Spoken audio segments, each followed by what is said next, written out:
Okay, so in today's class, we are going to look at the Fourier transformations that we started last time. So I had shared with you all in Google Classroom the pictures, the screenshot of all the different spectral analysis of the instruments. I think we had put some 5 or 6 instruments, and after that I had a discussion with Abhinit about like the nature of this, and Abhinit is now ready to share his understanding with the rest of you. Also, as you're listening to what Abhinit is explaining, if any questions or doubts come up in your mind, you can also ask him directly. Okay, so the idea is to kind of discuss this. Okay, it's not 100% clear what exactly we are going to get out of this. So in that sense, it's a kind of exploratory work. So it will be best if questions are asked. So I'm going to go ahead and go to the share screen. So like suggested by you people, you are suggesting that I share my desktop, right? So that whatever is visible will be visible to all. So like we don't get into the kind of trouble we got last time with screen sharing. Am I right? Yeah. Okay, so I've gone to my desktop sharing mode, and now the piano spectral analysis is open now. So yeah, Abhinit, go ahead. Yeah, so when you first look at this is basically the representation of one piano note, middle C, that Arun sir played. So as you look at it, it might seem a little tedious, with all the frequencies, the range, the volume. And then you should notice that there is no axis which represents the passage of time. So as far as we're concerned, time is not relevant in this. So since Arun sir has played middle C, shouldn't we see one note, one thing? But that's not what we see. We see so many different frequencies at different volumes. So what is exactly happening? So what I understand is middle C is not a pure note, what we hear. It's actually the superimposition of many waves at that instant that formulates in our mind and that we perceive as middle C. So yeah. But anything specific from the spectral analysis that you get? Okay, so that is the bare bones interpretation that you can say that there are several different frequencies that are being played at the same time, which kind of like goes against our instinct of, goes against whatever we have seen so far in terms of natural frequencies. So we have kind of understood that Yeah. every object has its own natural frequency, which seems like suggesting that there is one frequency which it plays, which when it vibrates at. But the suggestion over here is that there are several such frequencies that happen to be created at the same time, and those frequencies then superimpose over one another, and then it produces the wave that we interpret, of course, as sound. So anything specific to the frequencies that you or anybody else now in the class might have noted, which you would like to share? So middle C is approximately like 261 hertz. Okay. So if we see on the graph, the Yeah. part between 200 and 300, that area has the most volume. Actually, yeah, 200 to 400. So Yeah. it is this the relative harmonics of the frequencies and loudness that gives us the ultimate sound in the end, which is middle C. Okay. But you mentioned the word harmonics, but what does that exactly mean to you? Um, not sure exactly, but I look at it this way. Like when you see all these different frequencies and of different loudnesses at various levels in this graph, it's like they all work together to make that ultimate sound, which is like the harmony that we hear. I see. You're talking in terms of the final harmony that you hear. Okay. Yeah. Anybody else catch something by examining, in particular, the x-axis, the axis with the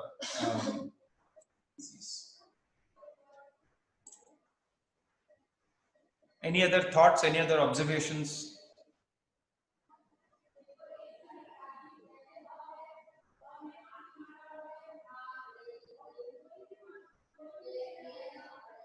Ishan? Kian, Suhrud. So, Yeah, not by observing this, just when you asked, what Abhi said harmonics, right? yeah. So, what I thought was that, I mean, especially for suppose if you take stringed instruments, if I'm playing one note, shouldn't like the twice the frequency and half the frequency also resonate a bit with that, which you know adds up to make the sound.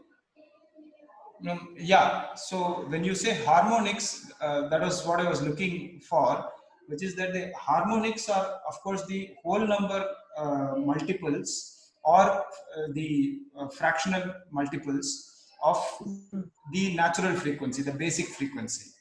So it seems that when, and we know it from our experience, that it is those particular frequencies when we play together that it produces the harmony. Like say for example, when the lower sa in Hindustani music, when somebody sings the lower sa and then they sing one octave above, that is the upper sa, when both are sung at the same time, it produces a kind of an harmonic sound. Okay, and basically what is happening is in our mind, these two frequencies match. Okay, and it produces a sound which is harmonic. And of course chords use uh, such different notes which are played at the same time to produce different kinds of harmony, but the basic harmony would be a note and its whole number multiples or half its frequency. When played together, it produces a harmony. So that is what the sort of basic argument is. But does the chart show that at all? That's my question. The real life is, of course, always messier than what the theory of things are like. So others who are listening to this, sort of, if you are kind of not able to follow exactly what is going on, we'll have a round of discussion, and at the end I will clarify what I'm talking about. Okay, so don't worry about it if you are not following. In fact, if you are not able to follow, ask a good question. How about Sonia, Krishna? Any questions?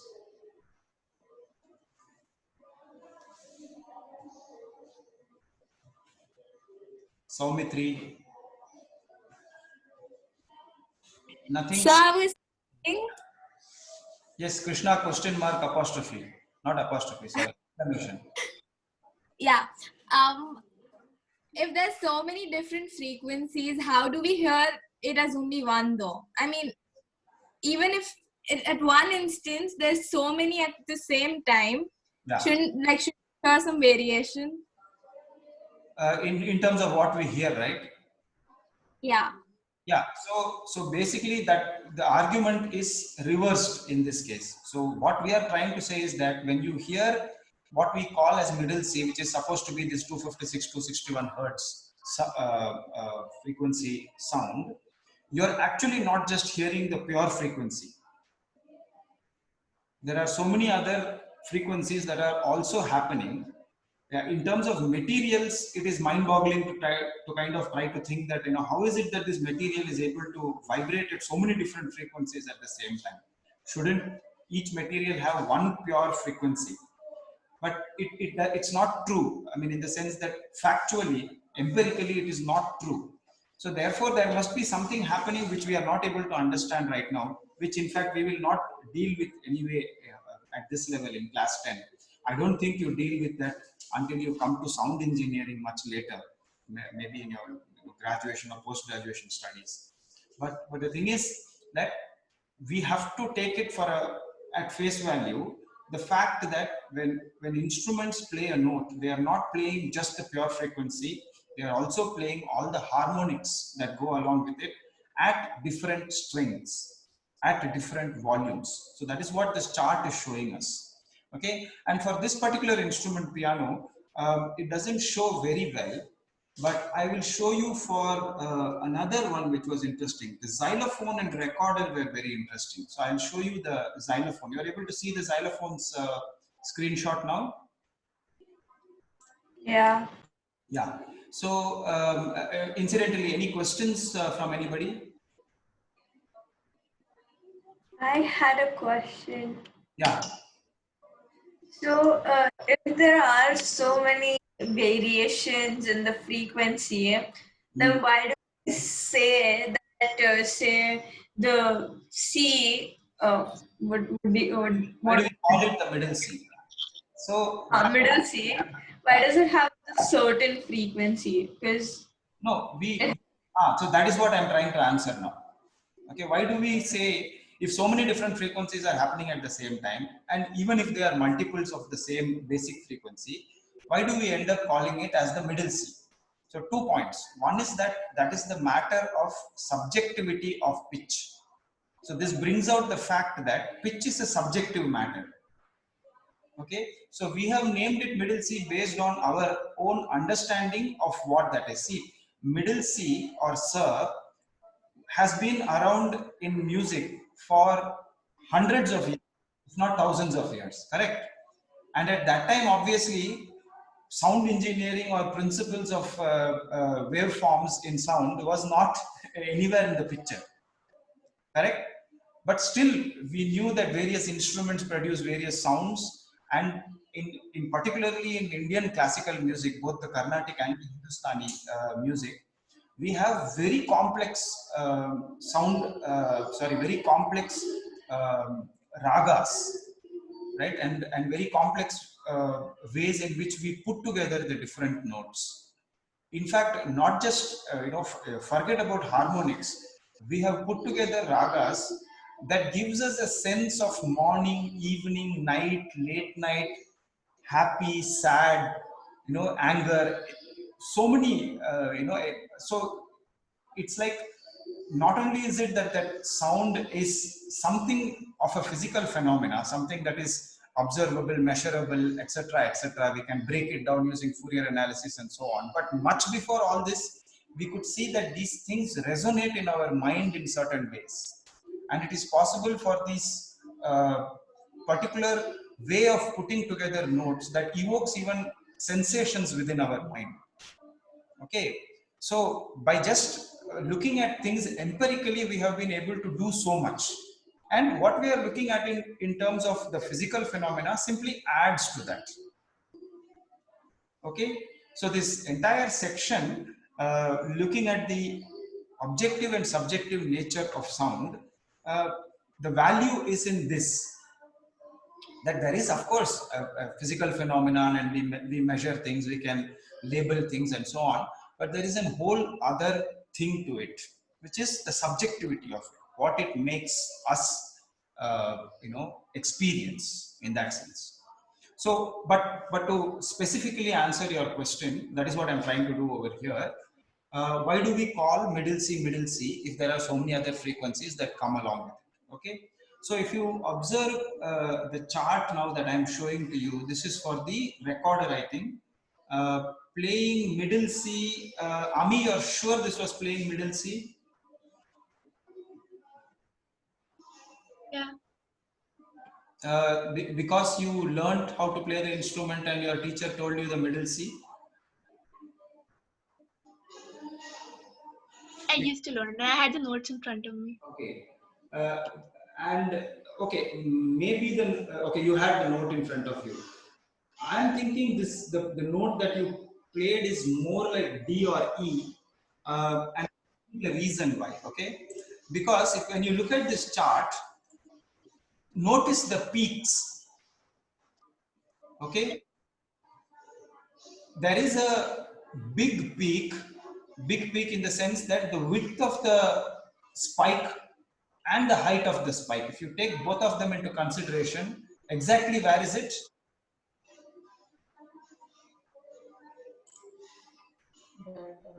What frequency? 700. Yeah, it's at exactly 700 hertz. Okay, and if you look behind it, the biggest peak behind the 700 occurs where? 350 bro. 350. Okay. So, and then you go to the next peak, the peak after 700. Where is that? About 1300. Is it at 1300 or beyond 1300? Beyond, so it'll be like 1400. Okay. Exactly. Now you can start guessing. Okay. So 1400, and then the next peak occurs where? Around 3000 2800. hertz, just before 3000 hertz, right? And then there is one peak, very big peak between 3000 and 4000, around 3500 hertz, and all the individual peaks. Then there will be correspondence to multiples. Okay, so just the 350, the 700, the 1400, and the 3000 tells us the information that we want to know. Okay, all the other peaks you will find it will either be multiples of the same basic frequency that was played, or it will be fractions of some other peak that happens to be there. Okay, and also you can see that the width of the distance between different peaks decreases as we go along. Okay, so the point being that the greatest amount of energy, and therefore energy, because we are measuring the loudness in decibels. Decibels is an logarithmic function of the intensity. The intensity is in watts per square meter. So therefore when we say watts per square meter, we mean joules per second per square meter. So the greatest amount of energy that is produced in terms of the oscillation of the particles, in this case air particles, are occurring at these specific frequencies, which happen to be around the multiple of something like around 350 hertz. So 350 hertz approximates to about F. Okay, F is supposed to be pure frequency 341 hertz. Okay, so this is a little baffling because Ami is saying that she played the note C according to the notes that she had in front of her. We do not know, there might be some effect because of the fact that we are not using a high fidelity sound microphone to capture the sound. So there might have been some issues because of that. But the basic idea is that in terms of the sound, the multiples of the basic frequency are the ones that repeat at the highest intensity. Any questions about this? I can also show you the xylophone now. Xylophone is interesting. The peak is again in between 300 and 400. And the next one again occurring between 400 and 500. And the highest peak is just shy of 2000 hertz.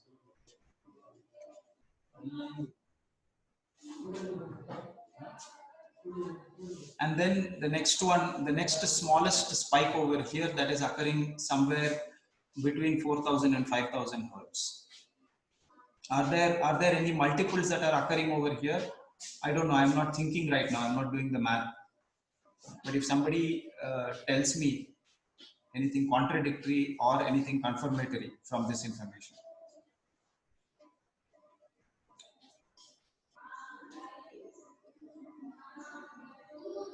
Nothing?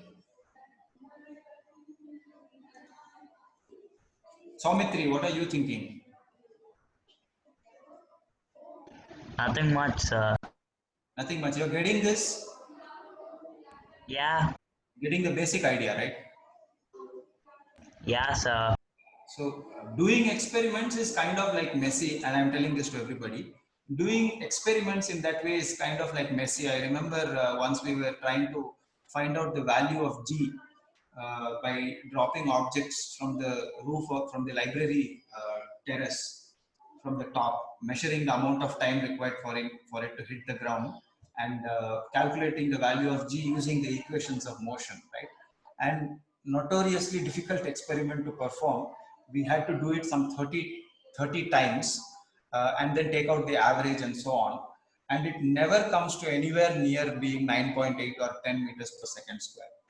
So one of the students who performed the experiment twice with her group said, why is it that experiments never work?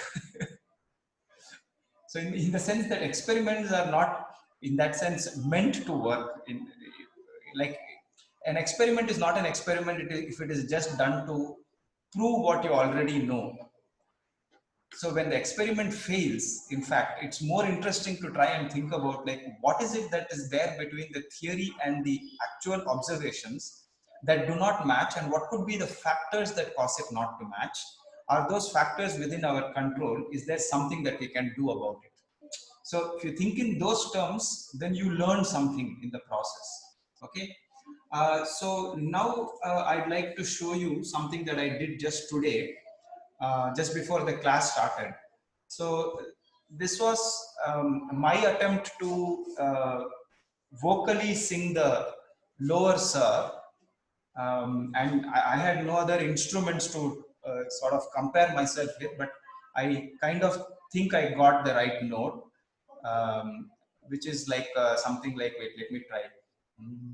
Sa. Does that sound right to those who are trained in music?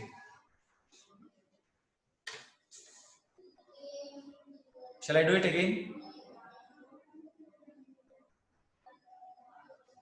Hello? Probably. What is it, Sonia? I said you should probably do it again. Okay. Test it using synthesizer. We didn't bring anything today over here. Since we had already recorded it, Isha didn't bring the synthesizer. But anyway, I'll try again. Sure. Sa.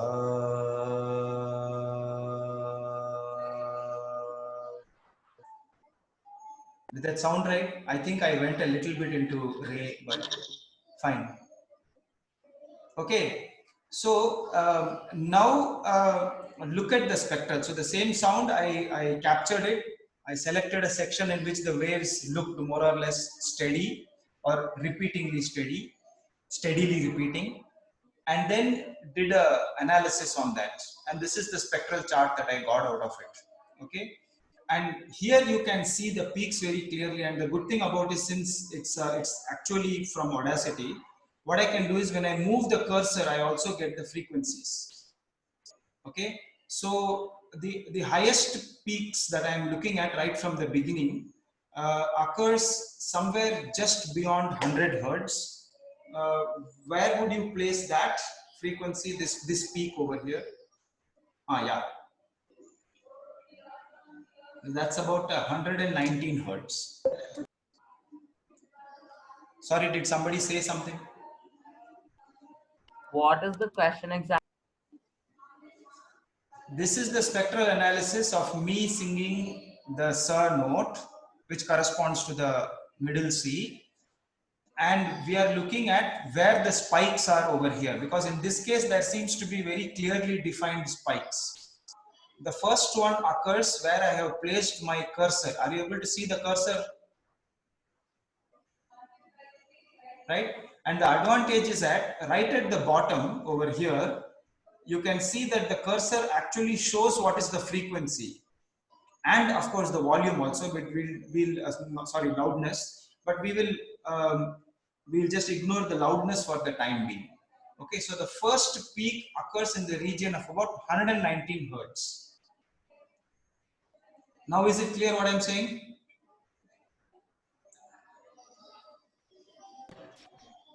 Second peak occurs at 232. All of course approximate and plus or minus, I would say at least 15 hertz. Then the next peak occurs 347. The next peak occurs 470. The following peak occurs 590. then 700, then 821, and then 943. Sit up there. I'm ignoring that little one, but this is 1176. Okay, and I'm not looking at things beyond this. Now I'll stop the screen share and I'll show you the frequencies that I've obtained. So if you go to reader view and pin my, speaker view and pin my video, then you'll see the frequencies that I have taken up. So this is the fundamental frequency that I was trying to play, trying to sing.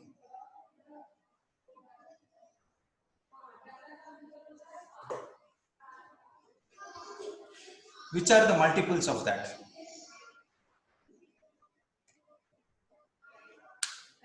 Where are the multiples? Somewhere near 470. 470 will be times 2. Yeah. Then 696 is 1, but 696. So Around 700. 700. so it's approximate, of course, in this case. Then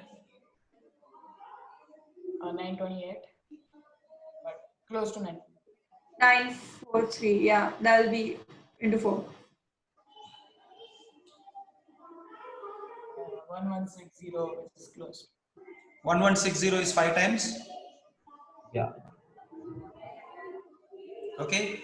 And how about these?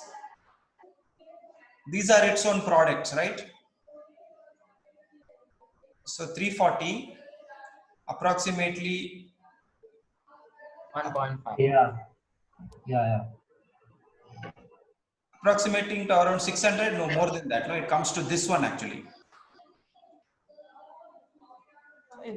So they could be 1.5 to 694. About 1.5.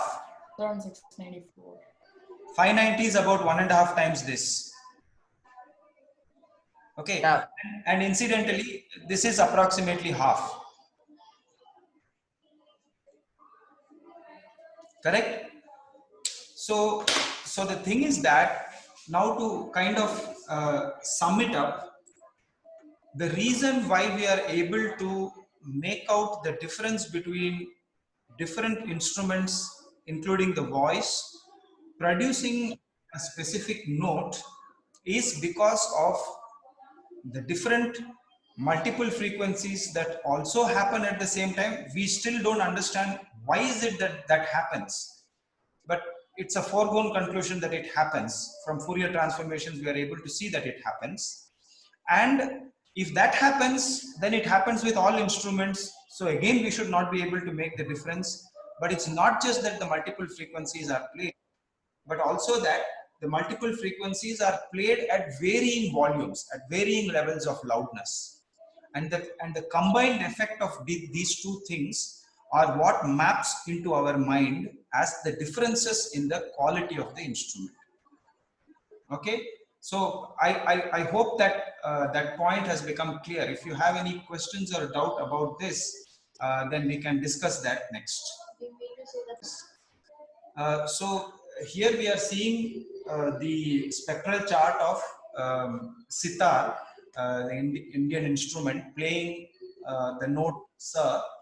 And in this case, you can see that the resemblance is quite good to that of the human voice playing the same note, at least in this portion, going up to something like around 1200. But then you see that interestingly, the peaks go higher and higher as you go into the higher ranges of the same frequency. And apparently this peak over here, coming to about something like 5600 hertz, is 20 times as much as the basic frequency that we played, something approximating to 280. And also, kudos to Pattu's tuning skills. That's the best C note that we have got so far, that very closely approximates to the note that we want. It comes to around 280 hertz. So this accounts for the feeling that sometimes people have that instruments like the sitar has a kind of resonant richness that is seldom produced in other instruments. And I'm not saying Western instruments, Indian instruments, and so on. It's just that this ancient instrument seems to have earned its keep, so to say. So I'll stop now. We have about 3-4 minutes left. If there is anything that you would like to talk about now, then we can take it up. Anybody has any doubts or questions?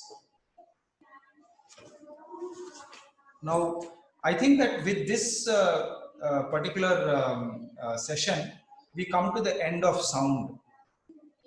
And the last exercise, I suppose, 7C. Okay, 7C will have to be done.